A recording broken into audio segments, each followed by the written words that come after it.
They built structures so precisely aligned with the stars that modern engineers, with all their technology, still cannot fully explain how they did it.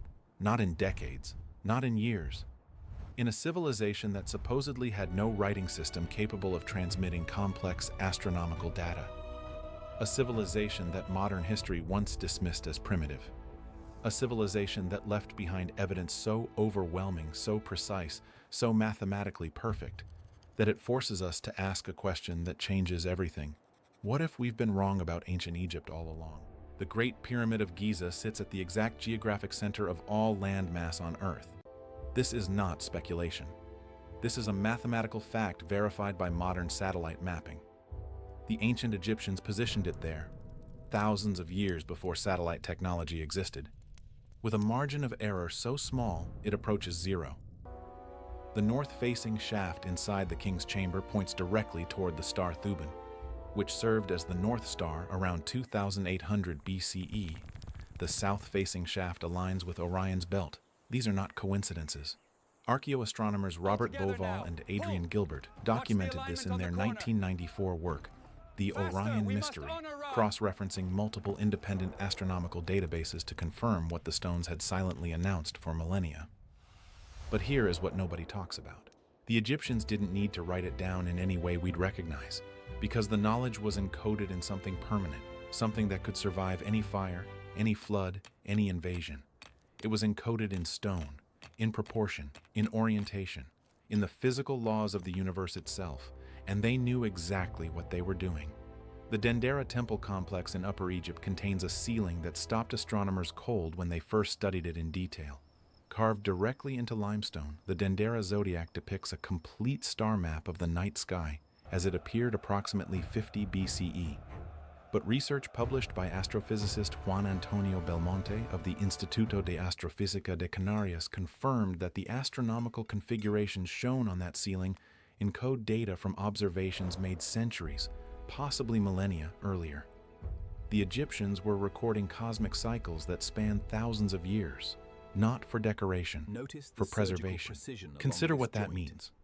A civilization was tracking astronomical events across timescales that exceeded individual human lifespans, institutional memory, and even entire dynasties. And they found a way to preserve that data without a single textbook, without a single classroom, without a single written equation that modern scholars can point to and say, this is where they taught it. So how did they do it? That is the question that drives this documentary. And the answer is more extraordinary than anything you have been told. The temples of Karnak, built and expanded over approximately 2,000 years beginning around 2055 BCE, were oriented with such astronomical precision that during specific solar events, the winter solstice, the summer solstice, the first light of the rising sun penetrates the entire length of the temple's main axis and illuminates the innermost sanctuary.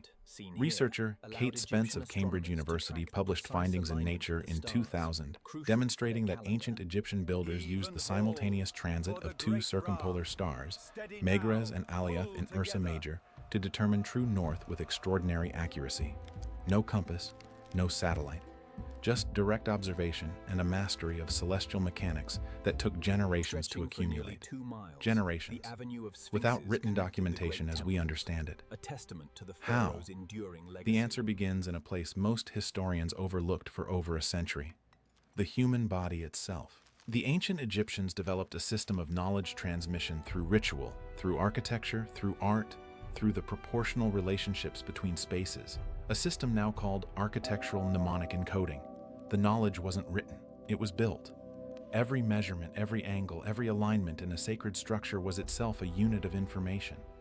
Walking through a temple was not an act of worship alone. It was an act of reading.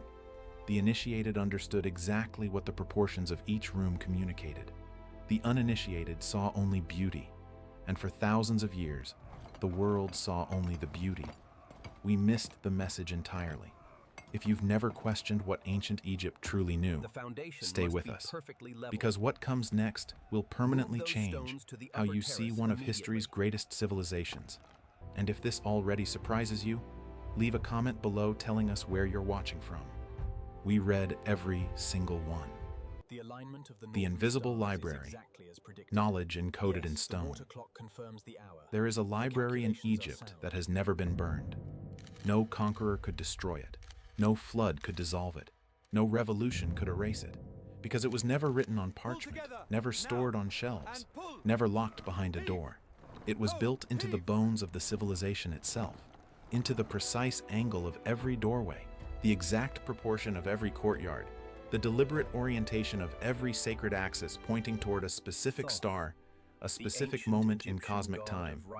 This is the story of the most sophisticated knowledge storage system in human history, and it was invisible to modern scholars for nearly 2,000 years. The ancient Egyptians called it Ma'at, cosmic order, truth, harmony. It was not merely a philosophical concept. Ma'at was an engineering specification. When Egyptologist John Anthony West and geologist Robert Schoch analyzed the water weathering patterns on the Great Sphinx in 1991, they documented something extraordinary. The erosion patterns on the Sphinx enclosure walls were caused by prolonged rainfall, not wind-blown sand. The last period of significant rainfall in the Giza region was between 7,000 and 10,000 years ago. This finding, published in peer-reviewed geological literature, suggests the Sphinx is dramatically older than conventional Egyptology has accepted. But the establishment resisted. Why? Because if the Sphinx is older, if the knowledge system of ancient Egypt stretches back 10,000 years, then we are dealing with a civilization of knowledge far more advanced, far more ancient, and far more deliberate than the textbooks have told us. Consider what was already known by the Egyptians' own records. The Palermo stone, a black basalt stela fragment now housed in the Palermo Archaeological Museum in Sicily, records Egyptian king lists going back thousands of years before the First Dynasty. It lists rulers called followers of Horus, a pre-dynastic period the Egyptians themselves acknowledged stretched deep into antiquity. They knew they were inheritors of something older. They were custodians, not creators. Custodians of what? The answer lives inside the proportional system of Egyptian sacred architecture. Every major temple was built according to a mathematical canon so precise that modern architect John Michel, in his analysis of sacred geometry in ancient sites published in the Dimensions of Paradise, demonstrated that Egyptian architects were using a system of proportions based on the ratio of the Earth's polar radius to its equatorial radius, a ratio that requires knowledge of the Earth as a sphere and requires measuring it with precision. This was a civilization that supposedly did not know the Earth was round, and yet, the Great Pyramid's perimeter divided by twice its height gives the value of pi to 4 decimal places. The ratio of the pyramid's height to the base perimeter is exactly the same as the ratio of Earth's polar radius to its equatorial circumference, scaled down.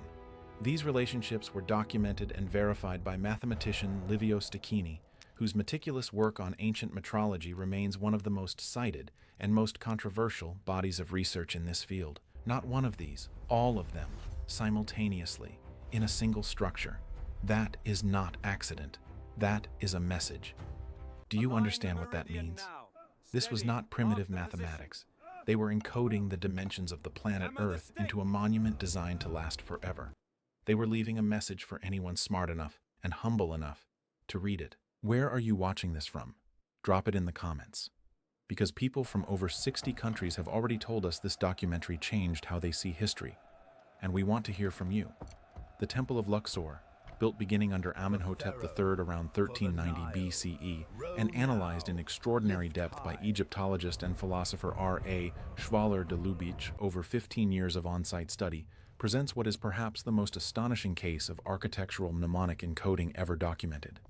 Schwaller de Lubitsch's findings, published in his monumental 1957 work Le Temple de l'Homme, the Temple of Man, demonstrate that the entire temple was designed as a geometric representation of the idealized human body. The proportional relationships between every major architectural element, the forecourts, the hypostyle halls, the inner sanctuaries, correspond with extraordinary precision to the proportions of the human skeleton. They built knowledge of the human body into a temple, permanently, irrefutably, in stone. This was their library, and the books were buildings. The system extended beyond a single temple. Architectural historian Antoine Gigal documented how the major sacred sites of Egypt form alignments across the landscape that mirror constellations, creating a terrestrial star map in which specific temples correspond to specific stars. The Temple of Horus at Edfu corresponds to the star Antares in Scorpius. The Temple of Isis at Philae encodes the position of Sirius. The orientation of every major sacred axis points to a specific astronomical event at a specific moment in the 26,000-year precession of the equinoxes, the slow wobble of the Earth's axis that causes the apparent position of the North Star to shift over millennia. They were not just mapping the sky, they were recording time across geological epochs. And then there is the number that changes everything. The number encoded into the Great Pyramid's very geometry, 25,920. The number of years in one complete precessional cycle of the Earth, a number that requires thousands of years of continuous astronomical observation to determine accurately, a number that ancient Greek and Babylonian astronomers only partially understood, a number that Copernicus didn't fully explain until 1543 CE. The ancient Egyptians encoded it in stone around 2500 BCE or earlier. How? Who taught them? And what else did they know that we still haven't decoded? Stay with us. Because Chapter 3 reveals the most extraordinary piece of this puzzle, the knowledge they encoded in the human body itself. The human body as a cosmic instrument. The ancient Egyptians believed the human body was a map of the universe, not a metaphor, not a religious poem, a literal, measurable, architectural fact. And they proved it by building the most complex knowledge encoding system ever devised, using the proportions of the human form as its fundamental unit. This is the chapter that historians rarely teach, because it challenges everything comfortable about how we categorize ancient knowledge. The Egyptian sacred cubit, the primary unit of measurement used in every major architectural project, was not an arbitrary length. It was not the distance from a pharaoh's elbow to his fingertip, as is commonly simplified. Research by John Neal, published in his detailed study All Done with Mirrors, demonstrates that the royal cubit of 52.36 centimeters is a precise geodetic unit, 1/10,000,000th of the Earth's polar radius, divided by a factor derived from the Earth's own rotational dynamics. This unit encodes the dimensions of the planet directly into every measurement made with it. Every temple, every pyramid, every sacred structure built in ancient Egypt was measured in units that were themselves a statement about the size of the Earth.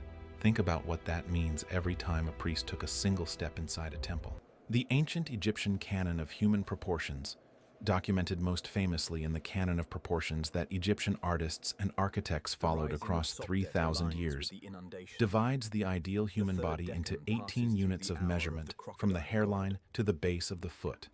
This canon was so precise, so internally consistent, so mathematically rigorous that it remained essentially unchanged from the Old Kingdom through the Roman period, a span of over 3,000 years.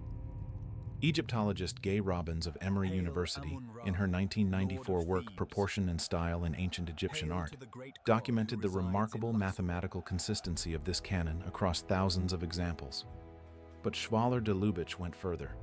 He demonstrated that the 18 units of the Egyptian human canon correspond directly to specific geodetic measurements encoded in temple architecture, creating a system where the human body and the cosmos are expressed in the same mathematical language. They were saying, the human being is a microcosm of the universe, and they were saying it in the language of mathematics, in stone, permanently. This is the part where I need you to stop and think. Because what I'm about to tell you next has been verified by multiple independent researchers, and it still sounds impossible. Comment below. Does this change how you see ancient Egypt? Because every time we share this, thousands of people tell us their worldview shifted. We want to hear yours. The ancient Egyptian concept of Zep Tepi, the first time, was not mythology. It was a cosmological timestamp. According to the astronomical analysis of Robert Bauval and Graham Hancock, published in Keeper of Genesis, 1996, the Giza Pyramid complex as a whole, including the Sphinx and its orientation, was designed to encode and commemorate the sky as it appeared in approximately 10,500 BCE. At that date, the Sphinx faced the rising point of the constellation Leo on the vernal equinox, while the three pyramids perfectly mirrored the belt of Orion at its lowest point in the precessional cycle. This is not speculation. The astronomical calculations are verifiable with any modern planetarium software. The sky above Giza on the vernal equinox of 10,500 BCE matches the ground plan of Giza with extraordinary precision. What this suggests, what the astronomical data forces us to consider, is that the design concept of the Giza complex may originate from a period 8,000 years before it was built. A civilization was planning 8,000 years in advance. Or, more probably and more profoundly, a civilization was honoring an astronomical moment from its own deep past. The Egyptians were telling future generations, "We remember where we came from.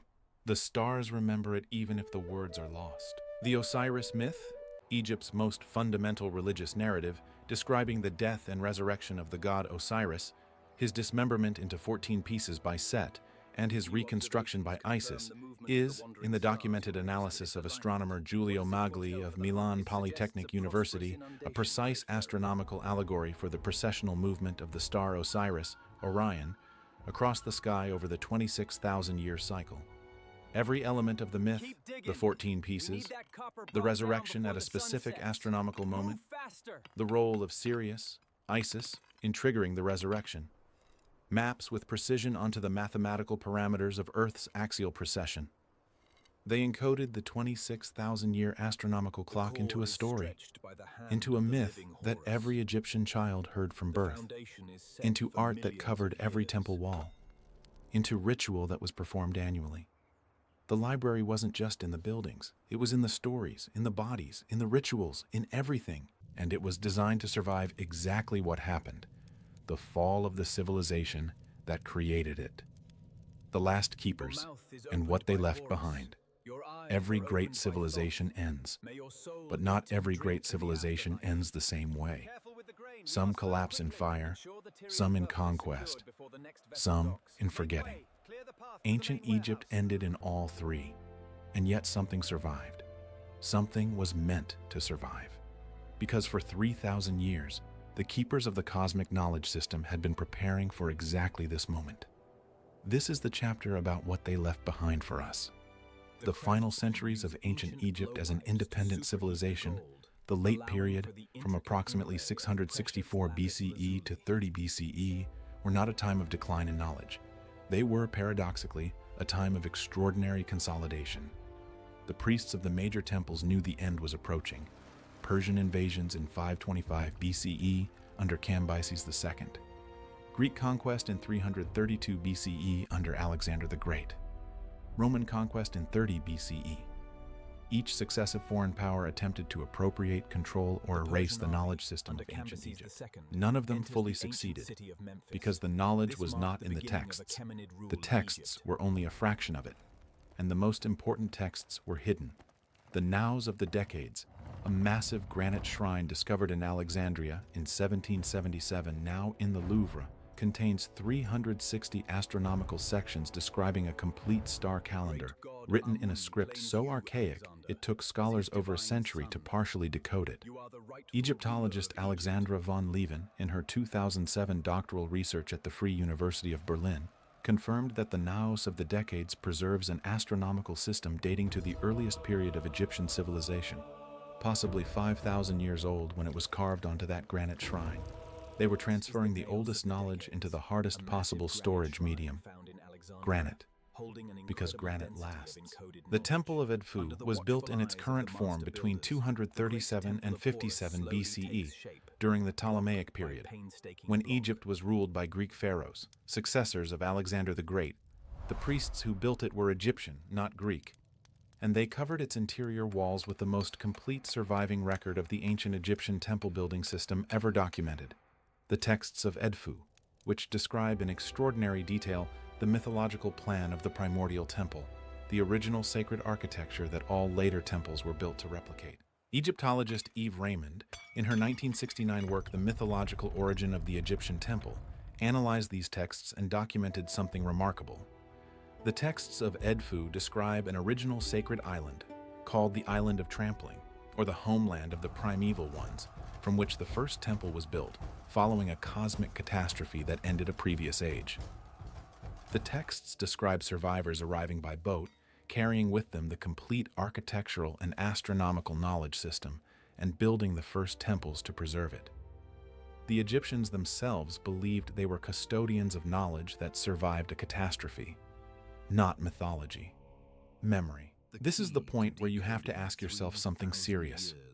Over 3,000 years of consistent architectural, mathematical, and astronomical evidence, not collected by one researcher, but by dozens of independent scholars working in archaeology, astronomy, mathematics, and architecture, all arriving at the same place.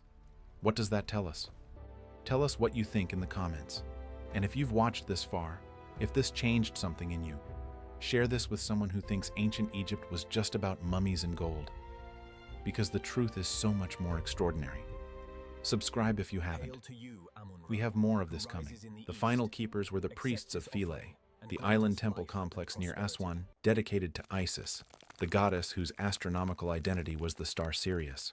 When the Emperor Justinian I of the Byzantine Empire formally closed the Temple of Philae in 537 CE, the last priests of the ancient Egyptian religion performed their final rituals, locked the sanctuary, and disappeared into history. They were the last people on Earth practicing an unbroken religious and astronomical tradition stretching back, by their own records, 10,000 years or more. The last inscription carved at Philae is dated to August 24th, 394 CE, a dedication by a priest named Asmiat Akom. It is the last known hieroglyphic inscription ever carved. After that date, the ancient Egyptian writing system, 3,500 years of continuous use, fell permanently silent. But the buildings remained. The alignments remained. The mathematics remained. The message remained. Today, the Great Pyramid of Giza stands with a precision of orientation to true north of 3/60ths of a degree, more accurate than the Greenwich Observatory in London, which is only accurate to 6/60ths of a degree. The base of the Great Pyramid is leveled to within 2.1 centimeters across its entire 230-meter length. The four sides deviate from perfect cardinal alignment by an average of 3 minutes and 6 seconds of arc. These are not the achievements of a primitive civilization. These are not the achievements of a civilization that didn't understand the cosmos. These are the achievements of a civilization that understood it more deeply, more precisely, and more permanently than any that came before, and perhaps any that came after. The ancient Egyptians didn't write their knowledge down in the way we write things down, because writing can be burned, libraries can be destroyed, languages can be forgotten. But the relationship between the earth and the sky is eternal. The mathematics of the universe do not change, and a building aligned to the stars will remain aligned to the stars until the mountain it stands on crumbles. That was the plan. That was always the plan. They encoded everything into the most permanent medium available, the laws of physics and geometry themselves. And 4,500 years later, we are still reading the message. If this documentary changed how you see ancient Egypt, leave a comment telling us where you're watching from and what surprised you most. Subscribe, because this is only the beginning. The next chapter of what ancient Egypt really knew will challenge you even further. The knowledge was never lost. We just forgot how to look.